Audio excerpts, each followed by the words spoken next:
जय श्रीमन नारायण। आज हम गरुड़ पुराण का 7वां अध्याय सुनेंगे। इस अध्याय में पुत्र की महिमा, दूसरे के द्वारा दिए गए पिंडदान आदि से प्रेतत्व से मुक्ति की बात कही गई है। इस संदर्भ में राजा भृगु वाहन तथा एक प्रेत की कथा का वर्णन है। सूत जी ने कहा, ऐसा सुनकर पीपल के पत्ते की भांति कांपते हुए गरुड़ जी ने प्राणियों के उपकार के लिए पुनः भगवान विष्णु जी से पूछा। गरुड़ जी ने कहा, हे स्वामीन, किस उपाय से मनुष्य प्रमादवश अथवा जानकर पाप कर्म को करके भी यम की यातना को न प्राप्त हो, उसे कहिए। संसार रूपी सागर में डूबे हुए दीन चित्त वाले, पाप से नष्ट बुद्धि वाले तथा विषयों के कारण दूषित आत्मा वाले मनुष्य के उद्धार के लिए हे माधव, पुराणों में सुनिश्चित किए गए उपाय को बताइए, जिससे मनुष्य सद्गति प्राप्त कर सके। फिर श्री भगवान बोले, हे ताश्च्य, मनुष्य के हित की कामना से तुमने बहुत अच्छी बात पूछी है। सावधान होकर सुनो, मैं तुम्हें सब कुछ बताता हूँ। हे खगेश्वर, मैंने इसके पहले पुत्र रहित और पापी मनुष्य की यातना का वर्णन किया है। पुत्रवान तथा धार्मिक मनुष्यों की पूर्वोक्त दुर्गति कभी नहीं होती। यदि अपने पूर्व वर्जित कर्मों के कारण पुत्र उत्पत्ति में विघ्न हो, तो किसी उपाय से पुत्र की उत्पत्ति संपन्न करे। हरिवंश पुराण की कथा सुनकर विधान पूर्वक सतचंडी यज्ञ करके तथा भक्ति पूर्वक शिव की आराधना करके विद्वान को पुत्र उत्पन्न करना चाहिए। यतः पुत्र पितरों को पुनः नामक नरक से रक्षा करता है। अतः पुत्र पितरों की पूर्ण नामक नरक से रक्षा करता है। अतः स्वयं भगवान ब्रह्मा ने ही उसे पुत्र नाम से कहा है। एक धर्मात्मा पुत्र संपूर्ण कुल को तार देता है। पुत्र के द्वारा व्यक्ति लोकों को जीत लेता है, ऐसी सनातनी श्रुति है। इस प्रकार वेदों ने भी पुत्र के उत्तम महात्म्य को कहा है। इसीलिए पुत्र का मुख देखकर मनुष्य पितृ ऋण से मुक्त हो जाता है। पौत्र का स्पर्श करके मनुष्य तीनों ऋणों देव ऋषि प्रीत से मुक्त हो जाता है। इस प्रकार पुत्र पौत्र तथा प्रपौत्र से यमलोक का अतिक्रमण करके स्वर्ग आदि को प्राप्त करता है। ब्रह्म विवाह की विधि से ब्याही गई पत्नी से उत्पन्न और पुत्र ऊर्ध्वगति प्राप्त करता है और संगृहित पुत्र अधोगति की ओर ले जाता है। हे खगेश्वर, ऐसा जान करके व्यक्ति हीन जाति की स्त्री से उत्पन्न पुत्रों को त्याग दे। हे खग, स्वर्ण पुरुषों से सुवर्ण स्त्रियों में जो पुत्र उत्पन्न होते हैं, वे औरस पुत्र कहे जाते हैं और वे ही श्राद्ध प्रदान करके पितरों को स्वर्ग प्राप्त कराने के कारण होते हैं। औरस पुत्र के द्वारा किए गए श्राद्ध से पिता को स्वर्ग की प्राप्ति होती है। इस विषय में कहना, दूसरे के द्वारा दिए गए श्राद्ध से भी प्रेत स्वर्ग को चले जाते हैं। इस विषय में सुनो, यहाँ मैं एक प्राचीन इतिहास कहूँगा जो अर्ध दैहिक दान के श्रेष्ठ महात्म्य को सूचित करता है। हे ताच्य, पूर्व काल में त्रेता युग में महोदय नाम के रमणीय नगर में महाबलशाली और धर्मपरायण बब्रुवाहन नामक एक राजा रहता था। वह यज्ञनिष्ठ परायण, दानियों में श्रेष्ठ, लक्ष्मी से संपन्न, ब्राह्मण भक्त तथा साधु पुरुषों के प्रति अनुराग रखने वाला, शील तथा आचार आदि गुणों से युक्त, स्वजनों के प्रति अपनत्व और इतर जनों के प्रति दया का भाव संपन्न था। छात्र धर्मपरायण वह राजा और से पुत्र की भांति धर्म पूर्वक अपनी प्रजा का पालन करता था और दंड देने योग्य अपराधियों को दंड भी देता था। वह महाबाहु किसी समय सेना के साथ मृगया के लिए नाना वृक्षों से युक्त एक घनघोर वन में प्रविष्ट हुआ। वह वन नाना मृगगणों से व्याप्त और अनेक पक्षियों से भरा हुआ था। उस समय राजा ने वन के मध्य में दूर से एक मृग को आता देखा। राजा के द्वारा सुदृढ़ बाण से वृद्ध वह मृग बाण सहित जंगल में अदृश्य हो गया। रुधिर से गीली हुई घास पर अंकित चिन्ह से राजा ने उसका पीछा किया। तब मृग के प्रसंग से वह राजा दूसरे वन में जा पहुंचा। भूख प्यास से सूखे हुए कंठ वाला तथा परिश्रम के संताप से पीड़ित उस राजा ने एक जलाशय के समीप पहुंचकर घोड़े के साथ उसमें स्नान किया तथा कमल के गंधादि से सुगंधित शीतल जल का पान किया। इसके बाद उस जलाशय से बाहर निकल के श्रम रहित राजा बब्रुवाहन ने वृक्ष रूपी विशाल शाखाओं के कारण फैले हुए मनोहर और शीतल छाया वाले तथा पक्षी समूह के कुंजित एक वट वृक्ष देखा। वह वृक्ष संपूर्ण वन की महती पताका की भांति स्थित था। उसकी जड़ के पास जाकर राजा बैठ गया। उसके पास राजा ने भूख और प्यास से व्याकुल इंद्रियों वाले ऊपर की ओर उठे हुए बालों वाले अत्यंत मलिन कुबड़े और मांस रहित एक भयावह प्रेत को देखा। उस विकृत आकृति वाले भयवाह प्रेत को देखकर बब्रुवाहन विस्मित हो गया। प्रेत भी घने जंगलों में आए हुए राजा को देखकर चकित हो गया और सुख मन वाला होकर वह प्रेतराज उसके पास आया। हे तार्क्ष, तब उस प्रेत राज ने राजा से कहा, हे महाबाहो, आपके संबंध से मैंने प्रेत भाव का त्याग कर दिया है, अर्थात मेरा प्रेत भाव छूट गया है और मैं परम शांति को प्राप्त हो गया हूँ तथा धन्यंतर हो गया हूँ।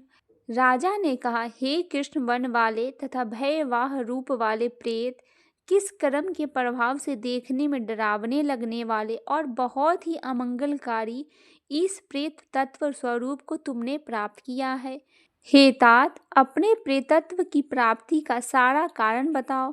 तुम कौन हो और किस दान से तुम्हारे प्रेतत्व नष्ट होगा। प्रेत ने कहा, हे श्रेष्ठ राजन, मैं आरंभ से आपको सब कुछ बतलाता हूँ। प्रेतत्व का कारण सुनकर आप कृपया उसे दूर करने का दया कीजिए। वैदसी नाम का एक नगर था जो सभी प्रकार की संपत्तियों से समृद्ध, नाना जनपदों से व्याप्त, अनेक प्रकार के रत्नों से परिपूर्ण, धनिकों की भवनों तथा देव एवं राजप्रसादों से सुशोभित और अनेक प्रकार के धर्मानुष्ठानों से युक्त था। हे तात, मैं वहाँ रहता हुआ निरंतर देव पूजा किया करता था। आपको विदित होना चाहिए कि मैं वैश्य जाति में उत्पन्न हुआ हूँ और मेरा नाम सुदेव था। मैंने हव्य प्रदान करके देवताओं का तथा कव्य प्रदान करके पितरों का तर्पण किया। अनेक प्रकार के दानों से मैंने ब्राह्मणों को संतुष्ट किया था और अनेक बार दीन, अंधे एवं कृपण मनुष्यों को अन्न दिया था। किंतु हे राजन, मेरा यह सारा सत्कर्म मेरे दुर्दैव से निसफल हो गया। जिस कारण मेरा सुकृत निसफल हुआ वह मैं आपको बताता हूँ। मुझे कोई संतान नहीं है, मेरा कोई सोहद्र नहीं है, कोई बांधव नहीं है और न ऐसा कोई मित्र है जो मेरी अर्धदैहिक क्रिया करता। हे महाराज, मृत्यु के अनंतर जिस व्यक्ति के उद्देश्य से षोडश मासिक श्राद्ध नहीं दिए जाते, सैकड़ों श्राद्ध करने पर भी उसका प्रेतत्व सुस्थिर ही रहता है, अर्थात दूर नहीं होता। हे महाराज, आप मेरा अर्धदैहिक कृत्य करके मेरा उद्धार कीजिए, क्योंकि इस लोक में राजा सभी वर्णों का बंधु कहा जाता है। इसीलिए हे राजेंद्र, आप मेरा उद्धार कीजिए, मैं आपको मणि रत्न देता हूँ। हे वीर, यदि आप मेरा हित चाहते हैं तो जैसे मेरी सदृत हो सके वह मेरे प्रेत योनि से जैसे मुक्त हो सके वैसा आप करिए। भूख प्यास आदि दुखों के कारण यह प्रेत योनि मेरे लिए दुस्सह हो गई है। इस वन में सुंदर स्वाद वाले शीतल जल और फल विद्यमान हैं, फिर भी मैं भूख तथा प्यास से पीड़ित हूँ। मुझे जल व फल की प्राप्ति नहीं हो पाती। हे राजन, यदि मेरे उद्देश्य से तथा विधि नारायण बलि की जाए, उसके बाद वेद मंत्रों के द्वारा मेरे सभी अर्धदैहिक क्रिया संपन्न की जाए, तो निश्चित ही मेरा प्रेतत्व नष्ट हो जाएगा। इसमें कोई संशय नहीं है। मैंने सुन रखा है कि वेद के मंत्र, तप, दान और सभी प्राणियों की दया, सत, शास्त्रों का श्रवण, भगवान विष्णु की पूजा और सज्जनों की संगति, ये सब प्रेत योनि के विनाश के लिए होते हैं। इसीलिए मैं आपसे प्रेतत्व को नष्ट करने वाली विष्णु पूजा को कहूँगा। हे राजन, न्यायोपर्जित 2 सुवर्ण 32 मास भार का सोना लेकर उससे नारायण की एक प्रतिमा बनवाए, जिसे विविध पवित्र जलों से स्नान कराकर 2 पीले वस्त्रों से विशिष्ट करके सभी अलंकारों से विभूषित कर अधिवासित करे। तदंतर उसका पूजन करे। उस प्रतिमा के पूर्व भाग में श्रीधर, दक्षिण में मधुसूदन, पश्चिम में वामन और उत्तर में गदाधर, मध्य में पितामह ब्रह्मा तथा महादेव शिव की स्थापना करके गंध पुष्पादि द्रव्यों को प्रेत ने कहा, हे महाराज, आपने ठीक पूछा है। जिस संदृढ़ दान से प्रेतत्व नहीं होता उसे मैं कहता हूँ। आप ध्यान से सुने। प्रेत घट का दान सभी प्रकार के अमंगलों का विनाश करने वाला, सभी लोकों में दुर्लभ और दुर्गति का नाश करने वाला है। ब्रह्मा, शिव तथा विष्णु सहित लोकपाल युक्त तपाए हुए सोने का एक घट बनाकर उसे दूध, घी आदि से पूरा भरकर भक्ति पूर्वक प्रणाम करके ब्राह्मण को दान करे। इसके अतिरिक्त तुम्हें अन्य सैकड़ों दानों को देने की क्या आवश्यकता। हे राजन, उस घट के मध्य में ब्रह्मा, विष्णु तथा कल्याण करने वाले अविनाशी शंकर जी की स्थापना करे एवं घट के कंठ में पूर्व आदि दिशाओं में क्रमशः लोकपालों का आवाहन करके उनकी धूप, पुष्प, चंदन आदि से विधिवत पूजा करके दूध और घी के साथ हिरण्यमय घट का ब्राह्मण को दान करना चाहिए। हे राज, प्रेतत्व की निवृत्ति के लिए सभी दानों में श्रेष्ठ और महापातकों का नाश करने वाला इस दान को श्रद्धा पूर्वक करना चाहिए। श्री भगवान ने कहा, हे कश्यप पुत्र गरुड़, प्रेत के साथ इस प्रकार बातचीत हो ही रही थी कि उस समय हाथी, घोड़े आदि से व्याप्त राजा की सेना पीछे से वहां आ गई। सेना के आने के बाद राजा का महामणि देखकर उन्हें प्रणाम करके पुनः अपने उद्धार के लिए अर्धदैहिक क्रिया करने की प्रार्थना करके वह प्रेत अदृश्य हो गया। हे पश्चिम, उस वन में निकलकर राजा भी अपने नगर को चला गया और अपने नगर में पहुंचकर प्रेत के द्वारा बताए हुए वचनों के अनुसार उसने विधि विधान से अर्धदैहिक क्रिया का अनुष्ठान किया। उसके पुण्य प्रदान से मुक्त होकर प्रेत स्वर्ग को चला गया। जब दूसरे के द्वारा दिए हुए श्राद्ध से प्रेत की सदृत हो गई, तो फिर पुत्र के द्वारा प्रदत्त श्राद्ध से पिता का सदति हो जाता है। इसमें क्या आश्चर्य है। इस पुण्यप्रद इतिहास को जो सुनता है और जो सुनाता है, वे दोनों पापचारों से युक्त होने पर भी प्रेतत्व की प्राप्ति नहीं होती।